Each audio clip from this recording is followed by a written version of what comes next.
वाले बाकी सभी जीवों के शरीर में भी लाइट पैदा होती है, जिसे बायोल्यूमिनेसेंस कहा जाता है, और ये लाइट इंफ्रारेड होती है, जिसे हम नहीं देख सकते। आगे 4781 मीटर की गहराई तक वर्ल्ड वॉर 2 में क्रैश होने वाले बैटलशिप का मलबा आज भी मौजूद है। समुद्र के नीचे क्या है, इसे जानने के लिए हमें और आगे जाना पड़ेगा।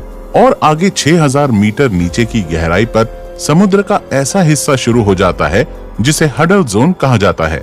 यहाँ वाटर प्रेशर एक इंसान पर जंबो जेट रखने जितना होता है।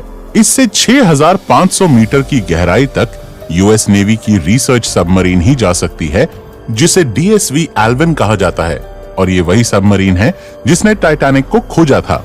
और इससे आगे 8848 मीटर की गहराई वो पॉइंट है जहां तक माउंट एवरेस्ट भी डूब जाएगा, लेकिन इससे भी आगे जाने का रिकॉर्ड बनाया था 1960 में डॉन वॉल्श और जैक्स पिकार्ड ने। ये 10,916 मीटर की गहराई तक गए थे। इस गहराई पर सिर्फ इनकी सबमरीन की रोशनी थी, और इस रोशनी में इन्होंने एक अजीब घटना देखी, जहां कोई बहुत बड़ा जीव इनका पीछा कर रहा था। लेकिन यहाँ पानी का प्रेशर इतना ज्यादा था कि इस सबमरीन के एक हिस्से में क्रैक पड़ गया और उन्हें तुरंत ऊपर जाना पड़ा। समुद्र में और नीचे 10,972 मीटर की गहराई उतनी ही होती है जितना एक कमर्शियल प्लेन ऊपर उड़ान भरता है। समुद्र में और आगे 11,000 मीटर की गहराई पर मैरियाना ट्रेंच मौजूद है। ये समुद्र का सबसे डीपेस्ट पॉइंट है। इसे चैलेंजर डीप भी कहा जाता है। ये समुद्र में जानी गई अब तक की सबसे गहरी खाई है, और इससे आगे आज तक कोई नहीं गया। समुद्र की इस गहराई में कई भयानक राज दफन हैं। जब एक बार एक अंडर वाटर टेस्ट व्हीकल को यहाँ पर 11 किलोमीटर नीचे भेजा गया, तो उस व्हीकल को किसी पावरफुल जीव ने काफी मजबूती से पकड़ लिया था, और काफी जोर लगाने पर भी इसे लोग नहीं छुड़ा पाए। पर कुछ देर बाद उस भयानक जीव ने इसे छोड़ दिया। लेकिन जब इस व्हीकल को ऊपर लाया गया, तो इस पर लगे निशान देखकर रिसर्चर्स के होश उड़ गए, क्योंकि ये निशान किसी और के नहीं बल्कि दुनिया की सबसे बड़ी शार्क मेगालोडन के थे। माना जाता है कि समुद्र की गहराइयों में कुछ भयंकर जीव आज भी मौजूद हैं, जिन्हें हम नहीं खोज पाए हैं। उन्हीं में से एक भयानक जीव मेगालोडन शार्क है, जो लाखों साल पहले लुप्त हो गई थी। हो सकता है कि ये शार्क आज भी यहाँ मौजूद हो। समुद्र के नीचे कई तल क्षेत्रों में अनेक जगह एक्टिव वोल्केनोज भी हैं, जिनसे लावा निकलता रहता है। ऐसे गर्म इलाकों में भी कई बार कुछ शार्क्स को देखा गया है, और ये वैज्ञानिकों के लिए भी एक रहस्य है कि लावा उगलने वाले डीप सी वोल्केनोज के पास कुछ शार्क्स कैसे जिंदा रह सकती हैं। हम समुद्र में नीचे मैरियाना ट्रेंच में पहुंच चुके हैं।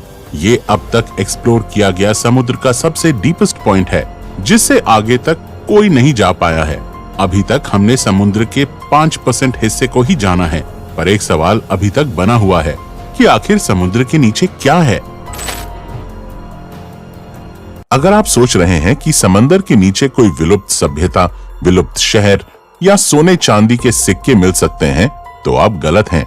असल में समुद्र के नीचे क्या है, ये जानने के लिए हमें पृथ्वी की संरचना को समझना होगा।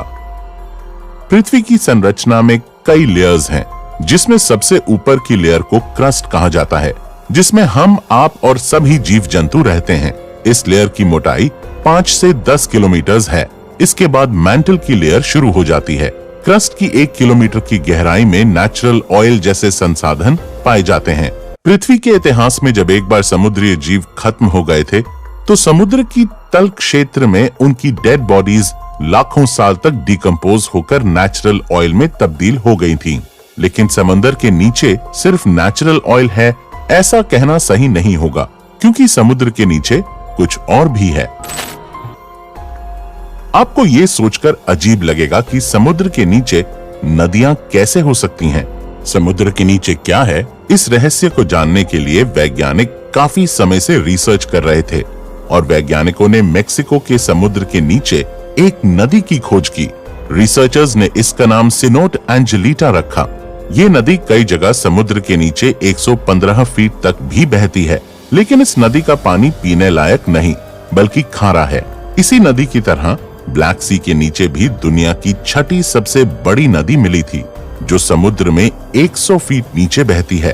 इस नदी की रफ्तार 6 किलोमीटर प्रति घंटा है। वैज्ञानिकों के अनुसार सालों साल से मौजूद इस पानी को सूरज की रोशनी और समुद्र की लहरों की वजह से गति मिलती है, जिस वजह से ऐसी नदी बहती है। समुद्र के नीचे नदी कैसे बह सकती है, ये जानने के लिए वैज्ञानिक खोज करने लगे तो पता चला कि समुद्र के नीचे नदी बहने के लिए धरती का घूमना, समुद्र के पानी का घनत्व यानी डेंसिटी और टेम्परेचर जिम्मेदार होता है। समुद्र में सूरज की रोशनी सब जगह अलग अलग टेम्परेचर क्रिएट करती है और साथ ही पृथ्वी के लगातार रोटेशन की वजह से समुद्री सतह पर छोटी छोटी वाटर करंट्स पैदा होती हैं, जिस वजह से समुद्र के नीचे भी नदी बहने लगती है। समुद्र के नीचे इस तरह पैदा होने वाली सबसे बड़ी नदी को गल्फ स्ट्रीम या गल्फ धारा के नाम से जाना जाता है।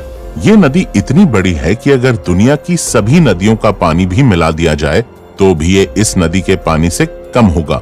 इस धारा में घूमने वाले पानी को अंतरिक्ष में मौजूद सैटेलाइट से भी आसानी से देखा जा सकता है। दोस्तों, समुद्र के नीचे क्या है, इसके कुछ रहस्य समुद्र के बाकी 95% हिस्से में दफन हैं और हम जानते हैं कि हमने अब तक समुद्र के सिर्फ 5% हिस्से को एक्सप्लोर किया है। ऐसे में समंदर की दुनिया हमारे लिए हमेशा रहस्यमयी ही बनी रहेगी। साइंटिस्ट्स के अनुसार समुद्र के नीचे की दुनिया में कई नए विचित्र जीव प्रजाति भी मौजूद हो सकते हैं, जैसे कि जायंट ट्यूब वर्म्स और वैम्पायर स्क्विड। इसके अलावा समुद्र के नीचे कई नए ऑयल रिसोर्सेज, मिनरल्स वगैरह भी मौजूद हो सकते हैं जो हमें इकोनॉमिकली स्ट्रॉन्ग बना सकते हैं। साथ ही समुद्र की दुनिया में हो सकता है कि कुछ प्राचीन सिविलाइजेशंस के सबूत भी मौजूद हों जो अब तक हमारे नोटिस में ही ना आए हों। ऐसे में आपको क्या लगता है कि समुद्र के नीचे बाकी बचे इस 95% हिस्से में क्या हो सकता है? कमेंट्स में हमें जरूर बताइएगा। मैं मिलता हूं आपसे किसी अगले वीडियो में। तब तक keep watching our videos and keep exploring.